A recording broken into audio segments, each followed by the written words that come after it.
Welcome, everyone, to the third annual LogiCal-LA Conference. So let's be clear about what this conference is about, and what exactly is scientific skepticism. Briefly stated by Paul Kurtz, one of the giants of scientific skepticism, a skeptic is one who is willing to question any claim to truth, asking for clarity in definition, consistency and logic, and adequacy of evidence.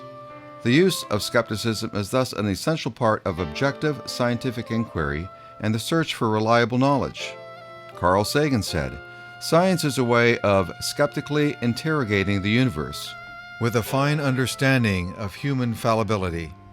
If we are not able to ask skeptical questions, to interrogate those who tell us that something is true, to be skeptical of those of authority, then we're up for grabs for the next charlatan, political or religious, who comes ambling along." At the heart of this movement is the quest for truth using scientific inquiry. With so much pseudoscience, we need a methodology that can be used to tell us not if a claim is 100% true, but to examine if a claim is most likely true. In other words, to provisionally believe a claim is true until more compelling evidence is presented. Science and scientific research can and will improve our understanding of social issues as well. But there is one issue that is overriding all of these issues. It's climate change. We are placing the human race in a precarious position for future generations as we ignore the prognosis of the world as a whole. As the SGU, Skeptics Guide to the Universe, said several weeks ago on one of their podcasts, this generation is the one who must start to change our planet. It will be much more difficult for the future generations to make a significant change without doubling or tripling the cost to make that change. And most of the current world issues will diminish because all efforts will be placed on saving our planet. We should help other carbon-intensive countries change to a carbon-neutral energy sources. We hope you enjoy the stimulating lectures that our speakers have to offer. So our next speaker is somebody who I know fairly well, and I'm very happy that I made his acquaintance. Just real quick, Susan Gerbic and I did a psychic sting about a half a year ago, and actually it was longer. The article came out. Article came out in the New York Times, and it received a lot of attention because it was very successful, and we were really proud of it. It took a lot of hard work, but one of the things that our next speaker, Thomas Westbrook, did was to create a really powerful video which shows how we did it, how we went about it, and showing the truth and the lies as they unfold, pretty much not in real time, but through interview segments with Susan and myself. So before I introduce him, we're not going to be able to see that today, but I would direct you to, again, what is the name of the Holy Kool-Aid. Holy Kool-Aid, and this one is called the Psychic Sting? It's Thomas John Busted. Thomas John Busted. Thomas John was the psychic who we busted. So I hope there's no Thomas John fans in the audience. You don't even know who he is. Good, don't worry about it. We buried him, okay? He is, anyway. So Thomas does an incredible editing job. I'm really, really happy to know him. I almost said blessed to know him. Do you believe that? I don't know where that came from. Must be the bright lights or something. So without any further ado, this guy who does this, one of the hardest working skeptics I know, Thomas Westbrook. So nice to have you, okay? Take care. Thank you.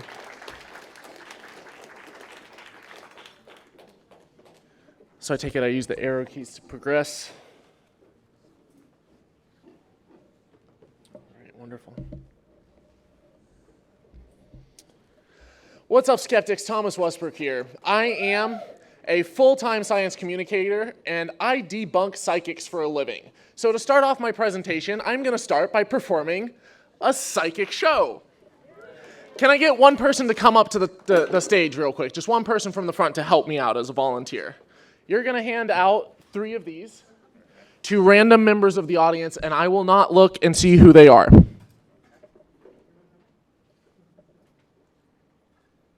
Just let me know once all three are handed out. Okay, so I cannot see who they are. I'm not using mirrors. And there's one thing that is in common with all three of these people that they do not know that they have in common. Okay? Right now, there is something that all three of you believe that is wrong. It seems like people aren't impressed. And that is because I stacked the deck. The truth of the matter is there's something that you believe that's not true. There's something that you believe that's not true. There's something that all the way in the back, well, actually, or in Dr. Duty's water, that is not correct. And while you might be saying, okay, you stacked the deck, but I've seen real psychics do it. The fact of the matter is, they stack the deck too. And here's an example. If I were to say the name John Smith, there's someone here with the name John Smith or a connection to John Smith, you probably wouldn't be very impressed, right? John Smith, super common name. But did you know that James, not John, is actually the most common male name in America? Who is James? Who has the Jim in that family? Or the James? Is the Jimmy or James connected? Did you know that Mary is the most common girl's name in America? The name of either Mary, Margaret. Is there a Mary person, like a Marie, a Mary? Got a connection to Mary. I'm getting Marie, Mary, Maria. And who is the MR name? Mark, Mary, Marie? It's amazing how many times you can roll sixes every time when you play with loaded dice. The fact is, though, the sad fact is that 33% of Americans believe, can you fill in the sentence? Actually, only 33% believe in evolution by natural selection. Psychics, 41% believe. To put that another way, there are more people in America right now who believe in psychics than who believe in natural selection. And if that doesn't terrify you, I don't know what does. Now, what's the harm of all this, right? You know, so they believe something, it's you know, all in good fun, right? They go to and they get their astrology reading and they have a good laugh about it. Unfortunately, there's a lot more harm than people realize. Self-proclaimed psychics frequently target the elderly and financially desperate all over the world. My mother was 80 years old and suffering with onset Alzheimer's. I came across checks that she was writing weekly in the amount of $59 each time. And then I found checks that she'd written even twice a week and twice a day. And all of these checks added up to over $2,400 in the span of a year. Psychics will prey upon the most vulnerable people in society. They prey upon the elderly, those with dementia, those with Alzheimer's, those who are going through a bereaved state after losing a loved one. They will rob you of your life savings, and they will have zero remorse about it. If we run deficient in earth energy, then our thyroid starts going, whoa, something's wrong here. One of the things that the yogis recommended is that you get your neck right flat on the ground so you can touch the electricity of the earth right there to your neck so you can get those electrons flowing right into your thyroid. It's actually been found if you ground yourself to the earth, you've got to cut your thyroid medication. You know, it's almost funny right up until he starts telling people to cut their thyroid medication. Does anyone know who this is? This man, he's not just some unknown loony, some quack out there that nobody knows who he is. This guy has 12 million Facebook followers. That's a 12 followed by 6 zeros. Here's another clip from the same guy, just to show you the kind of harm that the stuff that he's propagating is doing. This guy, he's a known anti-vaxxer. What does David Avocado Wolf recommend instead of vaccines? Oops. If we're going to take your urine and we're going to give you a urine vaccine. A urine vaccine, right? Which is, by the way, the most powerful vaccine of all. And is very effective at controlling cancer. And if you vaccinated yourself with your first clear urine each day, the midstream of it each day, as we did at Dr. Hitt's clinic under medical supervision, you don't have to do medical supervision. What we do is we teach people how to do it so they can do it at home. They teach people how to vaccinate themselves with their own urine so that you don't have to go in and get cancer treatment. Are you beginning to see some of the harm that's being done by this? This man operates a website where he sells these products, and at the bottom of the website is in fine print a disclaimer that says that none of these products have been approved by the FDA, that none of these products actually cure or prevent disease. They have to put that little disclaimer there, but once it's up there, they can give anyone a run for their money. They can sell whatever snake oil that they want, and they're in the clear legally. Here's another case, a little bit less on the money-making side and more on just what happens when you believe things that aren't true, when you follow pseudoscience. Here's a couple that they opted for faith healing for their kids instead of giving them antibiotics. And they lost one child, and the judge gave them a warning and said, don't do it again. And they did it again, and their second child died of pneumonia. We have a cure for pneumonia, and it isn't prayer. This is what happens when you follow pseudoscience, when you don't follow scientific consensus, when you don't learn how to think critically, and when you don't go out there and get even just the most basic science education in order to understand how the world works and how we know that it works. Now, before you lose hope, I want you to grab your flags, the blue ones and the red ones. Actually, just grab the blue ones real quick, and I'm going to run down this list. And as I say off everything on this item, if there was a point in your life, either in the past or now, that you believed one of the things on this list, raise the blue flag. Astrology. Got a few people? Psychics or extrasensory perception. Palm reading. Tarot cards. Anti-vax rhetoric, young earth creationism, the moon landing was a hoax, Bigfoot, 9/11, or 9/11 was an inside job, the Loch Ness Monster, Area 51 holds aliens, miracles, ghosts, the Bermuda Triangle, auras or chakras, the evil eye, angels and or demons, climate change denial, and the belief in good or bad luck. Or karma. Anyone believe in karma? Now, how many of you who raised your flags earlier have changed your mind on one or all of these issues? It is possible. And I'm right there with you. To give you a little bit of an idea into where I'm coming from as to what my backstory is, I was a young earth creationist.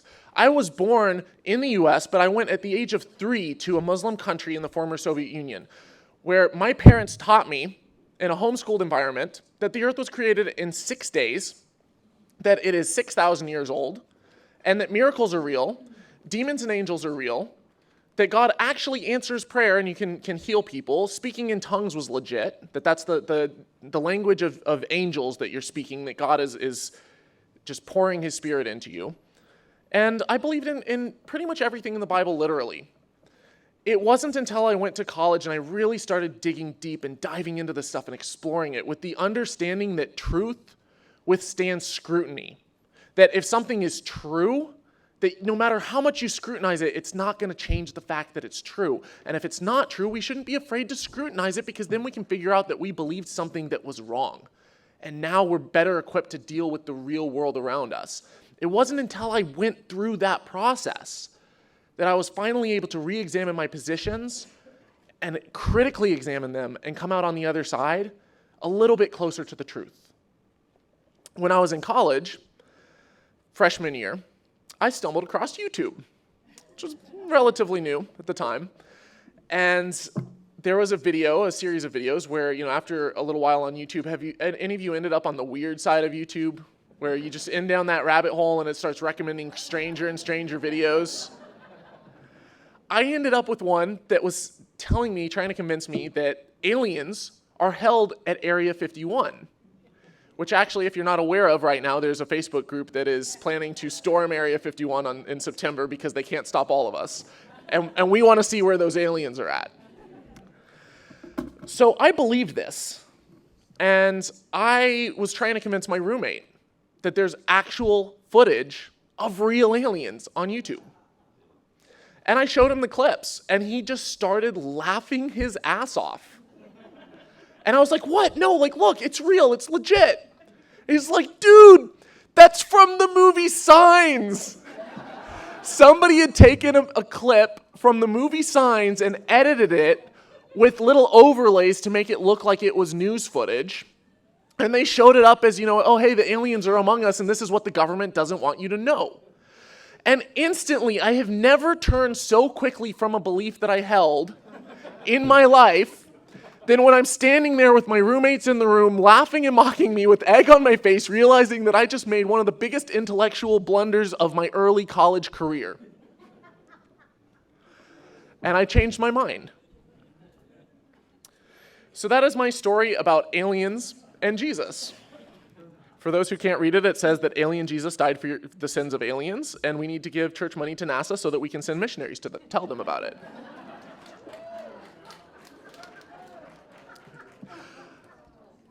Not everything on the internet is true. So I was initially going to have, in this talk, I was going to have a section at the beginning where I walked you through how to detect baloney and how to tell fact from fiction. But I feel like there's a couple of speakers here who have already done that to some extent, discussing critical thinking and how to understand truth. And because this has also been covered in large part by people far greater than me, like Dr. Carl Sagan with his baloney detection kit and the Demon Haunted World. Skeptic Magazine has put out videos where Michael Shermer has gone over how to detect baloney. I'll kind of run through a couple things. One is you need to look at the source. How reliable is the source material? Is this somebody's blog, some anonymous blog that doesn't cite sources, or is it the New York Times? Those two are not on equal weight. Do they cite the sources, and what are they citing? Is it a blog citing another blog, or is it an actual scientific peer-reviewed medical journal that they're citing? These two things are not equal.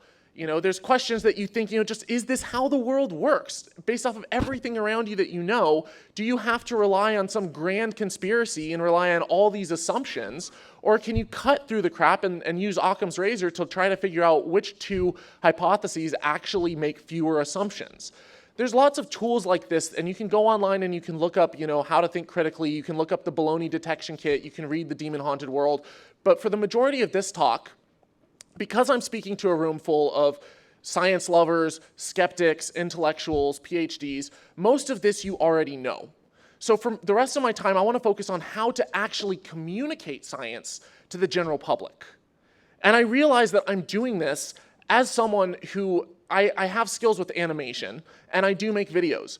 I know that most of you don't have the time to go out and learn how to animate, and most of you won't. But a lot of these skills, or a lot of the things that I talk about in the video, don't necessarily require any experience with animation or video production. You can use a lot of these just in your day-to-day conversations with people around you.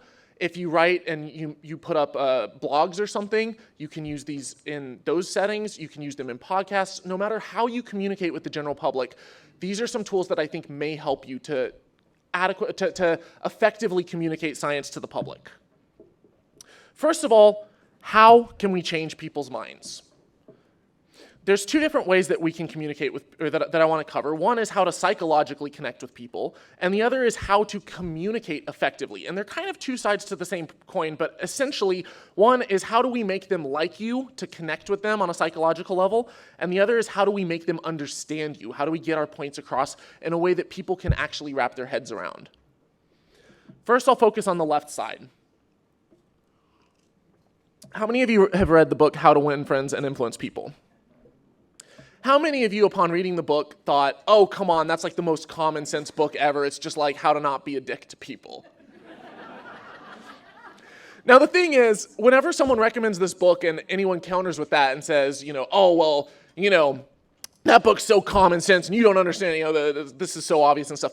Instantly in doing that, they violate all of the things laid out in the book as to how to actually, reach people in a way that is like approachable and decent. But one of the quotes in that book is, if you want to gather honey, don't kick over the beehive. Nobody cares how smart you are. They don't care how much you know until they know how much you care. Try to relate to people. Try to put yourself in their shoes, and don't instantly write them off as dumb or stupid or an idiot because they don't necessarily they're not privy to the same information that you are. Try to empathize. I had just recently, I went to get my hair cut. And my stylist was doing my hair, and she was telling me how it was a really difficult month for her because she had just gone through a breakup. But on the plus side, she didn't necessarily feel too bad about it because she took consolation in the fact that it wasn't her fault because her mom told her that Mercury is in retrograde. And I could have responded to that in a couple of different ways. The first thing that I could have done was I could have instantly been like, ha, I debunk psychic stuff for a living. You came to the right place. Or you're awfully stupid. Or how could you possibly believe that?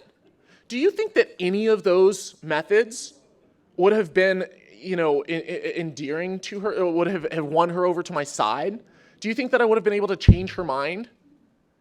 If someone doesn't feel respected by you, they're not going to listen to you. So first we have to show people that we can relate and we can listen. Instead, what I did was I heard her out and I heard her whole thing, and I was like, man, like that really sucks you went through a breakup. Like, I'm really sorry about that. Meet the people where they're at. And then I chose not to just take something away from her, this hope that it's not her fault. And instead I replaced it with something better, something more positive. I said, I don't really believe in astrology, but, and it's fine that you do, but don't you find it so much more empowering to realize that, like, we're in control of our own destiny and we don't have to rely on the positions of the planets? Sure, there's things out there that are outside of our control. The person that you were dating, they could have been extremely immature. They could have been unwilling or unable, or at a stage in their life where they're not really able to cope with the relationship. Those things are things that are outside of your control. That's not your fault. No matter what way you look at it, you can say it's not my fault because of the planets, or it's not my fault because this is another person. But just approaching it with a slightly different angle goes so much further. Here's a comic. People are stupid. Sigh. No, people aren't stupid. On average, people are of average intelligence. When you say people are stupid, you mean stupid compared to your expectations. What you're really saying is other people aren't as smart as me. And maybe you're right, in which case I'd like to bestow upon you the first annual award for excellence in being very smart. May you continue to grace the internet with your wisdom. If you make people feel dumb, all you do is push them away. Instead, let's make it a joint quest for truth. It's not me versus you. It's not my knowledge versus your knowledge. It's not this hostile game of, winning points. It's, hey, I disagree with you, but maybe I'm wrong. Here's all the evidence that I have. Let's go on this journey together. Let's go on this adventure to find truth together. And then it's not me versus you and our egos are on the line and we have this equal and opposite reaction and we both are offended at each other. Instead, we're working together. Be honest when you communicate. Oftentimes I'll hear people in forums going after anti-vaxxers and they're like, vaccines are 100% safe. I'm like, okay, vaccines don't cause autism. We know that. We've tested that. But they're not 100% safe. They're 99.99, ad nauseum % safe, which is a hell of a lot safer than dying of polio. It's like saying, and this is straight from the CDC. I'm not just pulling this out of thin air. Like, these are the possible side effects of vaccines, and this is on the Center for Disease Control's website. But they're very, very, very safe. It would be like, what would be more effective? To lie and then they're like, well, actually, someone had an allergic reaction. Or to simply respond with this meme. Anti-vaxxer logic. This bridge is only 99.997% safe. I think I'll swim. Once we have won people over on an emotional level, we've torn down those walls, then they're willing to listen to us. Now, how can we communicate effectively? Here's a couple of things that I found have helped me. One, know your material inside and out. And if you don't, seek out experts. Find who the experts are in the various fields. Find out what the scientific consensus is. Because if there's a consensus within science, and I'm not talking about, some things have varying levels of consensus on them. For example, multiverse theory. There are physicists who think that there's a multiverse. There's some that aren't. There's varying levels of it. I don't know what % do and don't. That's a lot different than the percentage of meteorologists and climate scientists who believe in climate change that's man-made. These two things, the evolution is on the end of things that we pretty much know for sure happened by natural selection. Know your material. Be laser focused in your delivery. If you spend a lot of time beating around the bush or chasing tangents, or someone says, well, this, and they're jumping from one thing to another, no, hold them to task with the one claim that they made, ask them how they know it, and then be laser focused in your response. Try to cut out all the ums and the uhs and the likes and the you knows, the filler words. Try to cut out all the times that you say the same thing 5 different ways. Just go straight to the throat. In order to demonstrate that, I've created a 30 bullet point slide. I'll spare you the torture of reading it. Ask hard questions. Don't be afraid. Don't shy away from asking questions that other people haven't really thought of. Here's an example. People say that, we're made in the image of God.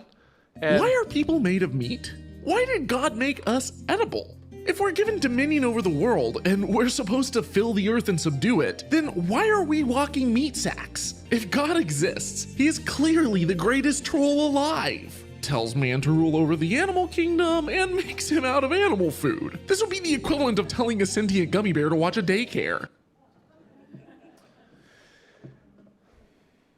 Once supernatural experiences can be packaged up and commercialized, will people finally start to realize that it's all... The premise for the second clip is, if you're not familiar, Dr. Michael Persinger discovered a way to take a helmet and using magnets, electromagnetism, he was able to stimulate the temporal parietal junction in someone's brain, causing them to have spiritual and even out-of-body experiences.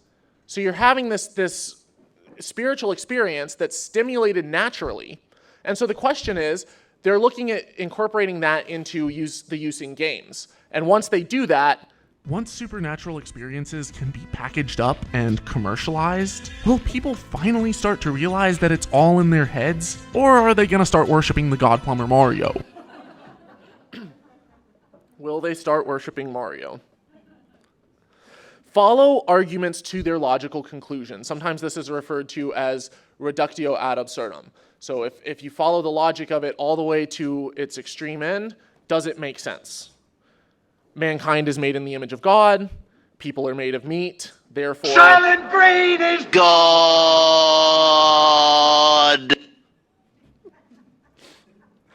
Use analogies. Get people to think outside the box by comparing two things together to make them actually realize maybe the absurdity of a particular topic. Saying that it takes faith to believe in science is like saying that it takes booze to be sober. Asking how you can have an objectively moral framework without God is like asking how you can have an objectively good economic framework without the Monopoly guy. And let's not forget, show, don't tell. And because I'm running out of time, I can't show you this slide, but you get the idea that it would be so much cooler if I actually showed it to you, but instead I'm just going to talk about it. No, this is about prophecy. And let's not forget all of the pastors who predicted events like the end of the world on a specific date and have always failed, like when Jesus said that he would return while his disciples were still alive.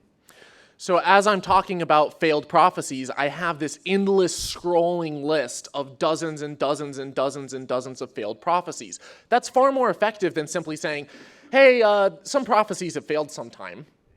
Show people, demonstrate it, take them to the evidence and point it to them.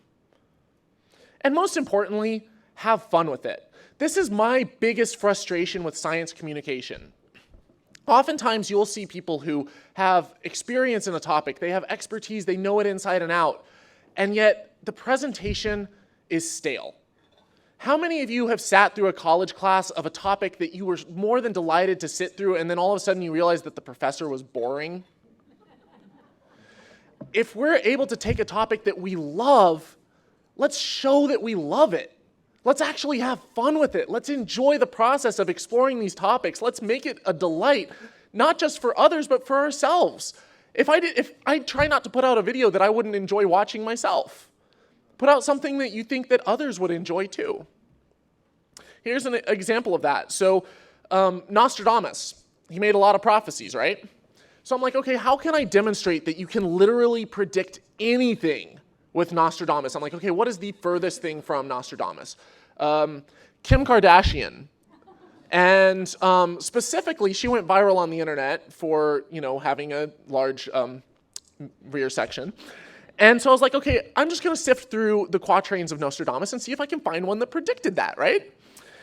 Here's Century 4, Quatrain 25. The heart of the lover, awakened by furtive love, will ravish the lady in the stream. Now, this is specifically talking about people who stumbled across Kim Kardashian's sex tape online, and they're streaming it online. It's the stream. She will pretend bashfully to be half injured. She feels like, she's like, oh no, it affected my reputation and my career, but in actuality, it springboarded it. But the father of each, that's Tim Berners-Lee, the father of the internet. And because, he's the father of the internet, he says he will derive the body of its soul. Well, clearly that's talking about all of the people who are just online watching it who have no lives. And she lost her life because, now she's just followed everywhere by the soulless paparazzi. That's a demonstration of how you can take something absolutely absurd, hilarious, out there, different, and make it just funny. Just have a good time with it. If you want to see more of my work, I have videos on holykoolaid.com. That's my channel, Holy Kool-Aid. I also run a conference called the Faithless Forum, which is the first ever conference organized entirely by atheist YouTubers. And lastly, I've put together a bonus clip just to kind of tie it all in, see how many of these things you can spot in this clip. While people are more impressed when a psychic guesses an exact name, more often than not, psychics just guess an initial. I feel he's like a J. He's also showing me a J. Why can't they just talk? Why does it got to be, there's a J name, there's a this? Well, because even when guessing the most common guy's name in America, these vultures still get misses. No. Is he J-A or J-U?